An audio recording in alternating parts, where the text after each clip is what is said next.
All right, good morning, good afternoon, and good evening, everyone. This is Dr. Ephraim. Today's date is February 8th, 2023. I want to welcome all my new subscribers and older alike. And if you haven't already, make sure you hit that subscribe button, hit the notification bell, and select all. That way you'll be notified every time I upload a new presentation. I want to thank you all for your continued support. Please continue to like the videos, comment, share, and all of that helps in the viewership. All right, so let's get to it. The title of this presentation, man, for those of you who may know my history, or even if you don't, my journey to get here, as an Israelite was, it started a long time ago. I was raised Christian, coming from the South, you know, um, grandmother, going to Sunday school, church on Sundays, all that whole nine. And, fast forward, got older, met a lot of different people, different, backgrounds and stuff. And I got introduced to, I met a 5%er from Brooklyn. He started telling me about the whole, black man is God and black man created himself out of triple stage darkness, all these different things. And I always consider myself an intellect, so it sounded really intelligent and sounded believable, especially the actual facts, because those actual facts were really actual facts. Like, as far as how far the earth is from the sun and all that kind of stuff. But anyway, so from that, I went to, I took my Shahada.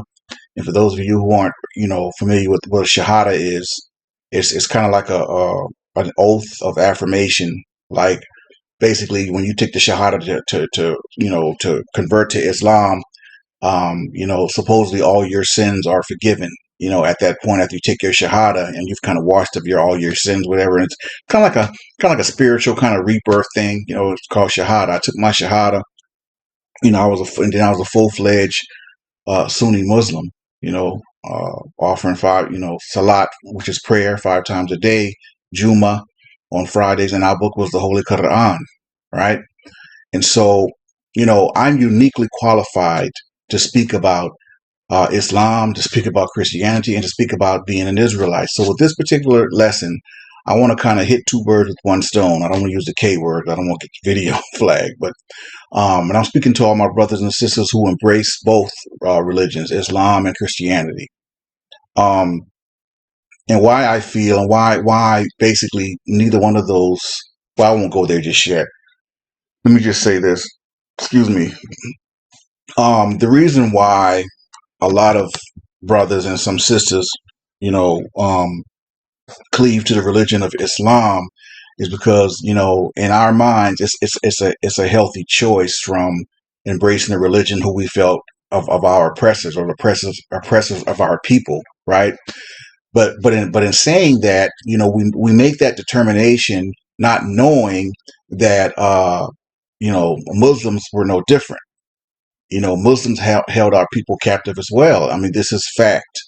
Okay, we can't gloss over it. We can't romanticize it. Let's deal with it head on, right?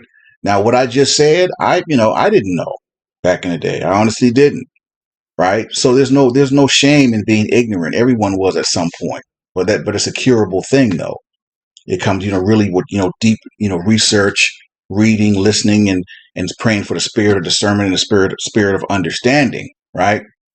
You know, um, if you'd have told me something like what I just said back in the day, I'd have been like, man, you lying. You got to show me something. What you mean Muslims were our oppressors as well as the the so-called Christian slave owners were or whatever. So, Christianity to a lot of our brothers represented the establishment, represented, the people who had their foots on our proverbial necks, coming up, holding us back in terms of not giving us equal opportunities, all these different things, right? So in a lot of our minds, uh, we stepped to Islam because we felt like, Islam was a healthy um, alternative, number one, and two, majority of your mainstream Christians, really disliked Islam for whatever reasons, and so a lot of blacks feel like, well, we share a lot in common because they dislike us too, right? And if you think about that from that standpoint, it makes sense. It's like Islam was looked at as like the bastard child, the bad people, this and that, terrorism, all this and that. Well, my thing is, listen, there was Christian terrorists throughout history too. I mean, don't try to make it seem like Muslims invented terrorism. I mean, let's name a few. Timothy McVeigh, right? David Koresh. You listen. The list goes on for so-called Christian terrorism. Whatever, whatever. Don't try to play it off like Arab Muslims invented terrorism. I'm just saying, right? So anyway, I'm trying to give those who don't really understand why a lot of blacks embrace Islam and reject Christianity. There's a lot of reasons for that. I'm gonna try to keep it under 15 minutes, man, no more than 20-25. But y'all know how it go, man. I'm speaking from the heart. I'm speaking from experience. I'm speaking for what I know. I'm speaking from my belly. I don't have a Quran in front of me. I don't have a Holy Bible. But and my thing is too, with that being said right there, it's like if you've never read the Quran, you're not in position to really have an argument or even a so-called debate with anyone, who was Muslim or who was Muslim before, or what I'm saying. If you only know because there's a lot of people that claim Christianity, they don't know nothing really about the Bible. So it's like, how can you claim to be a part of something and you don't really know nothing about it? You don't even know no scripture. You can't go to no kind of verse that just nothing, right? So again, that's something that's curable, but you'll be surprised, man. People embrace things, they regurgitate things that they were taught.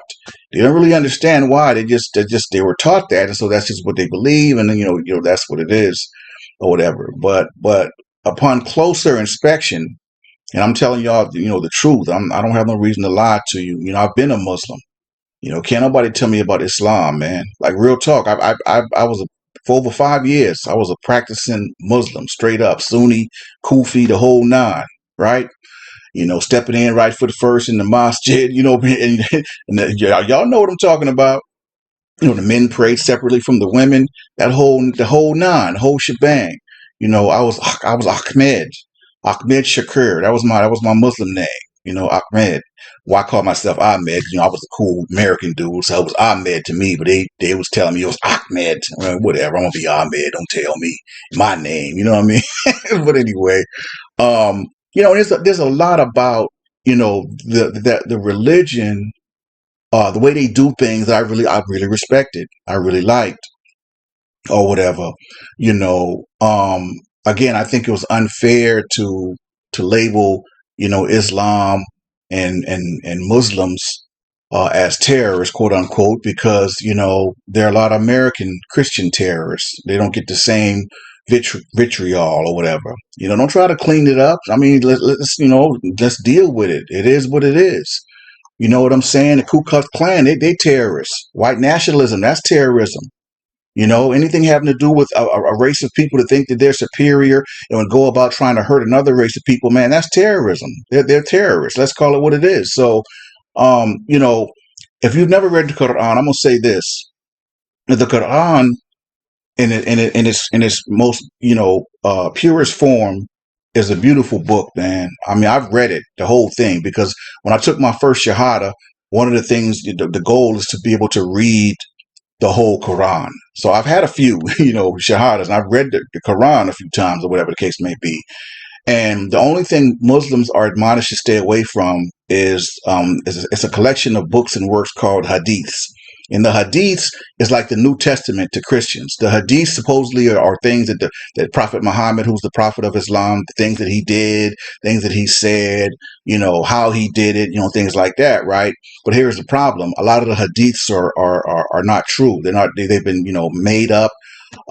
People put untrue things in there. They just made up their own hadiths and attributed it to Prophet Muhammad. Does that sound familiar? They did the same thing in the New Testament.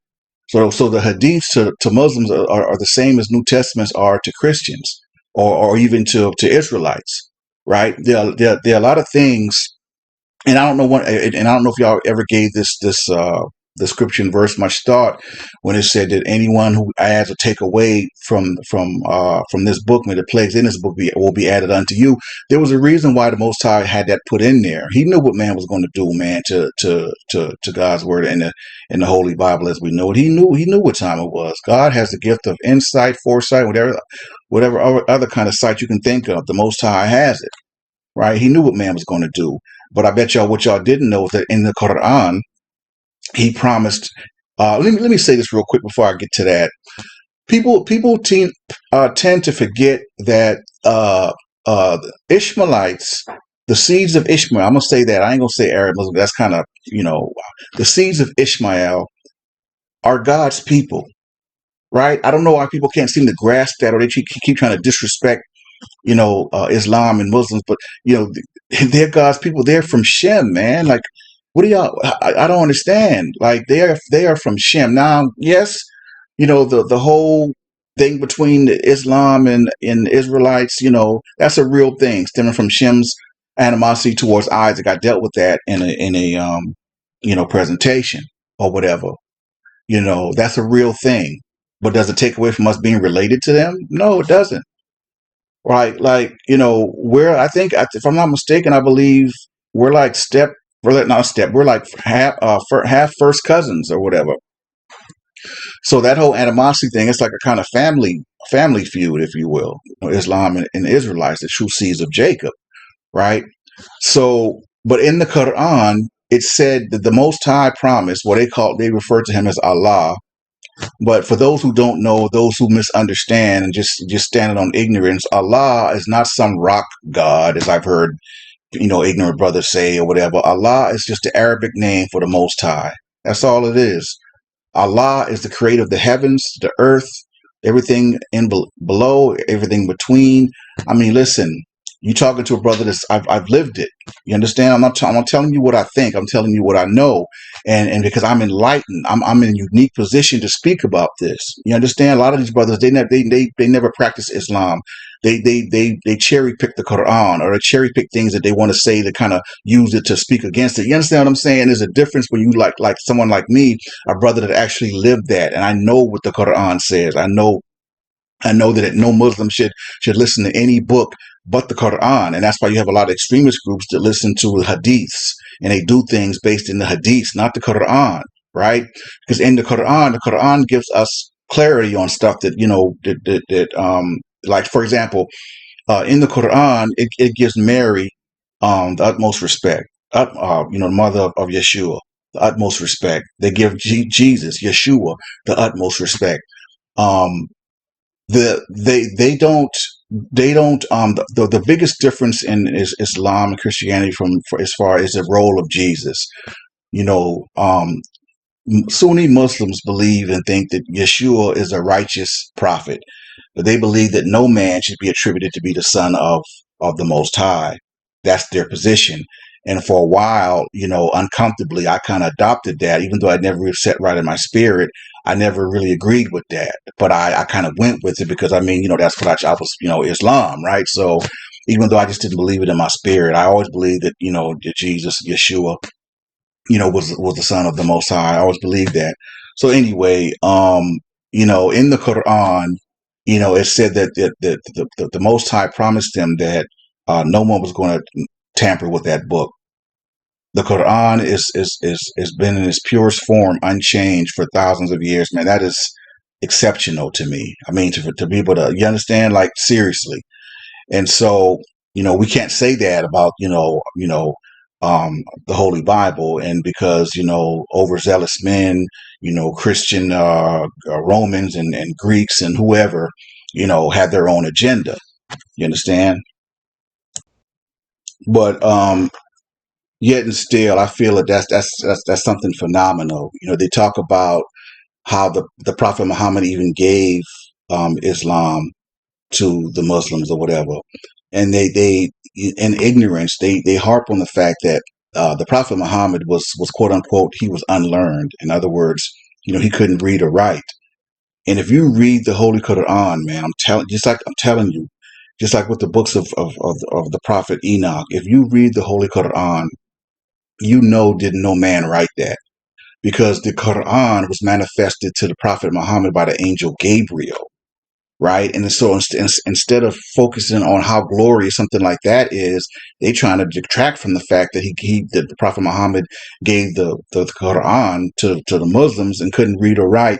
They didn't attach to the gloriousness of that, just the power of the Most High by being able to do that, by the angel Gabriel. They looking at it because, oh, how did he give them Quran? He couldn't read or write. And they looking at it all messed up, all wrong. Like, see, so that's how you know the spirit of Yah is not in them. They trying to, and their overzealousness of trying to represent for being an Israelite, or even being a Christian. You're trying to disrespect the Muslims, and putting all of them in one category. I mean, who does that sound like? They do the same thing to us.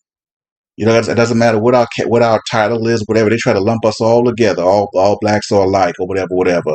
They don't respect. They're not no respect of person as far as us, and Muslims ain't no different.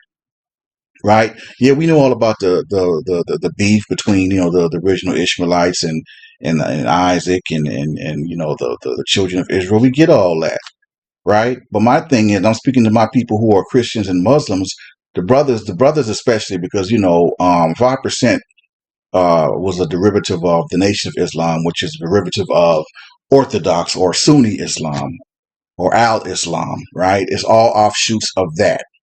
The Nation of Islam was started by actually by a man who I think he was Turkish, and he's like mixed. If you look at him, he looked like on the surface, he looked like a white man, but his name was oh gosh, what was his name? Yeah, Farad Muhammad, back in the 1930s, and somehow he met Elijah Muhammad and started teaching him. And he told him when he met Elijah that he was God in the flesh, and so they started calling this man Master Farad Muhammad, right? And Elijah was his messenger, and so that's the reason why Clarence the 13X broke off and started the 5% nation of gods and earths, because he didn't believe calling some white man master. And, he said, not a black man is God. The 5%, the poor righteous teachers, know who the true and living God is and all that. So he broke off from that, started the 5%. So anyway, my thing is, this Farad Muhammad disappeared, just kind of fell off the face of the earth. I'm not going to repeat the rumor of what happened to him. I'm not going to do that, but y'all can research it. It's out there, supposedly what happened to him. He didn't just disappear, if you know what I'm saying. I'm just say that. But anyway, when he was no longer around, Elijah took full control, full reign of the Nation of Islam, did his thing. And on the eve of, or just shortly before he passed away, he said he was going to turn it over to his son, the Nation of Islam, over to Warith Deen Muhammad. And so because Warith Deen had already approached him and told him he was teaching our people wrong, that this isn't Islam, and yada, yada, yada. So he got mad and kicked him out, but then he knew he was right. So then he called him back and said, well, you're right. But, when my time comes and I die, whatever like that, you take them to, Al Islam. So that's what Warith Deen Muhammad did. When his father, Elijah Muhammad, died, he basically shut the Nation of Islam down, and he started taking them to Al Islam, to Sunni Islam, right? The whole 5 times a day thing, whatever. And then, so the pushback from our people was like, well, maybe the Nation of Islam, maybe our ways of doing things were different, but didn't know Arab Muslims come in our hood and save us or talk to us, whatever the case may be. So there was pushback from that. Right. So boom, so cue in the brother minister, Louis Farrakhan. He comes in, I think he kind of rolled with it for a minute. Warren Dean gave the brother a new name and everything, and brother Farrakhan, the brother minister, he rolled with it for a while, but then he was like, nah, I'm not feeling this, So basically he started the Nation of Islam back up, and here we are. Now, Warren Dean Muhammad was Elijah's son. He eventually, I believe he passed. So I don't know how that whole thing transpired, but that's basically the gist of how, the brother minister is still leading the Nation of Islam today. Because Warren Dean, Elijah's son, initially took it over, but he wasn't feeling the whole Orthodox thing, the whole, with the olive skinned dudes with the silky beards. He wasn't feeling that. He wanted that. He wanted the Nation of Islam back. So there you go with that. But my thing is to you brothers that's embracing Islam, or any form of it. I don't care if it's, nation, 5%, whatever the case may be. If you're embracing it because you think you rejecting Christianity is somehow making you feel or feeling more empowered, or I don't know. I can't really speak to that, but I'm saying if you embracing Islam as a religion, then you might as well embrace Christianity.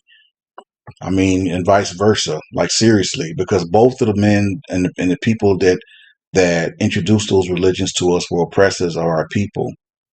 Well, I will say the people that introduced Christianity to our people, our descendants, they were oppressors, and then the Islam, the Muslims didn't introduce us to Islam because a lot of those Arab Muslims were trying to enslave us and stuff or whatever. So, but the point I'm making is that they're both two in the same.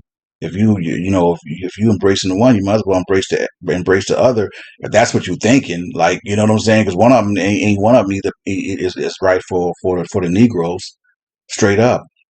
What y'all need to understand, for you brothers and sisters I'm trying to awaken, and thank God for touching Kyrie Irving and raising him up by his grace and mercy. But what I want y'all to understand is that the Negroes are the true Hebrew Israelites. And guess what? We have our own religion. It's not even a religion. It's more like a way of life as Israelites.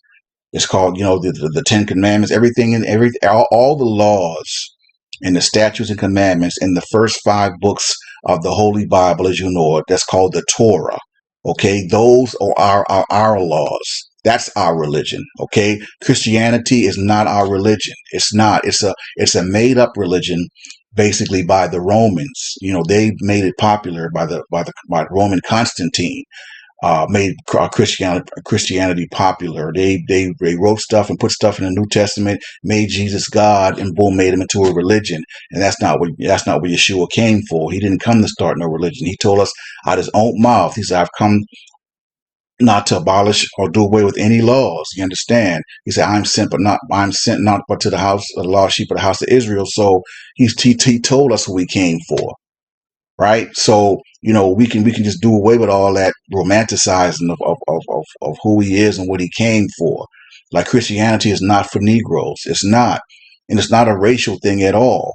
You understand? The Most High God is not a racist. He was a separatist. Why do I say that? I say that because the Most High God didn't want the children of Israel mixing with no other nation, period. Why? Because the same reasons what's going on with us right now. We're embracing all these other different religions. We all over the place. We don't know what's what. We don't know up from down. We don't have a nationality. You got brothers, Negroes thinking they Egyptians and walking around with stupid Egyptian chains and all kind of just stupid, just foolishness. And that's why we all over the place, my people. I mean, no disrespect. I'm just making the point. Okay, that's why we all over the place. When in reality, the first 5 books is our religion. Even though it's not actually a religion, it's more like a way of life. We have our laws. What happens is our ancestors didn't want to abide by them. They kept, murmuring, complaining, and being stiff-necked and want to worship idols and all kinds of foolishness that our ancestors were doing. And the Most High God got tired of us, and he cursed us and ran us up out of Israel and said he was going to scatter us to all 4 corners of the world. And here we are. Okay, here we are. Christianity is not for us, man. It's not. Islam is not for us. But I'm not saying Islam is a religion for the Ishmaelites. We are not Ishmaelites. We are not from that seed. We are not from that nation. We have our laws. You understand? The first 5 books of the what's called the Old Testament is actually called the Torah. That's the Torah.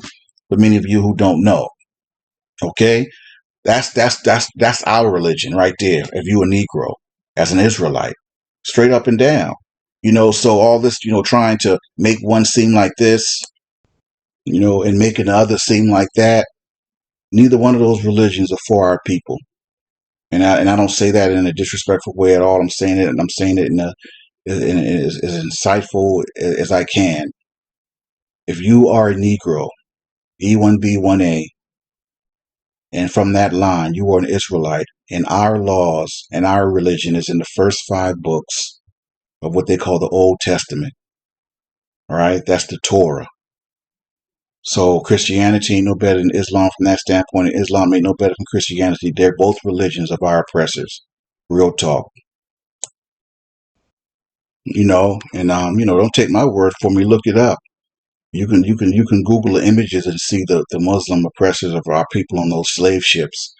They had a huge hand in the transatlantic slave trade and the enslavement of our people.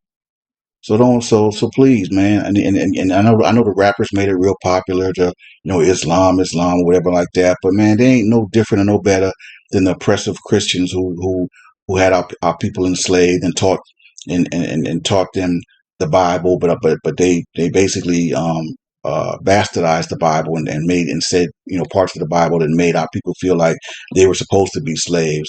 They were cursed to be slaves and all this kind of stuff. So yeah. They ain't no better, man. They ain't no better. Islam and Christianity are both religions of the oppressors of our people. And if you really want to be like, listen, we got our own thing, man. And like I said, don't believe me. Check it out. First 5 books of Moses. I think that's why they didn't want the slaves reading back in the day, because if we'd have read, our people would have saw that we was Israel. You know what I'm saying? Like, nah, we can't let them see that. We can't let them see the book of Deuteronomy, chapter 28. Oh, no, they'll be on to us then. We let them read or whatever. That when they had the slaves, have church, there were certain scriptures and passages they could read, and they couldn't go too far left or right from those scripture and verses that was chosen by their oppressors. I mean, that's some realness right there, man. That really happened. That really went down like that. You understand? So, when we talk about, Christianity versus Islam, it ain't those ain't the only two religions. I mean, we got a lot of brothers and sisters that practice Buddhism that into that. Of course, we got the agnostics. That's not a religion, but they don't believe in anything basically, or they don't believe there's enough evidence to believe in anything. And of course, you have the atheists. They have no spiritual foundation. You know what I mean? All these different religions, man.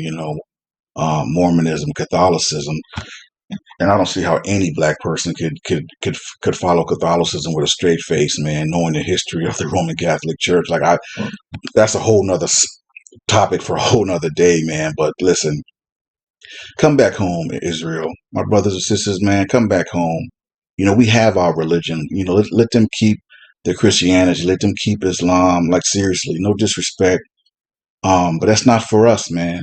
That is not for us. The Most High Himself gave us laws, statutes, and commandments to follow. You understand? We got to get back to that. He made a covenant through Isaac and Jacob, our forefather, who we're from. We got to get back to that, Israel. All right. So I just wanted to say that. And I'm going to leave on that note.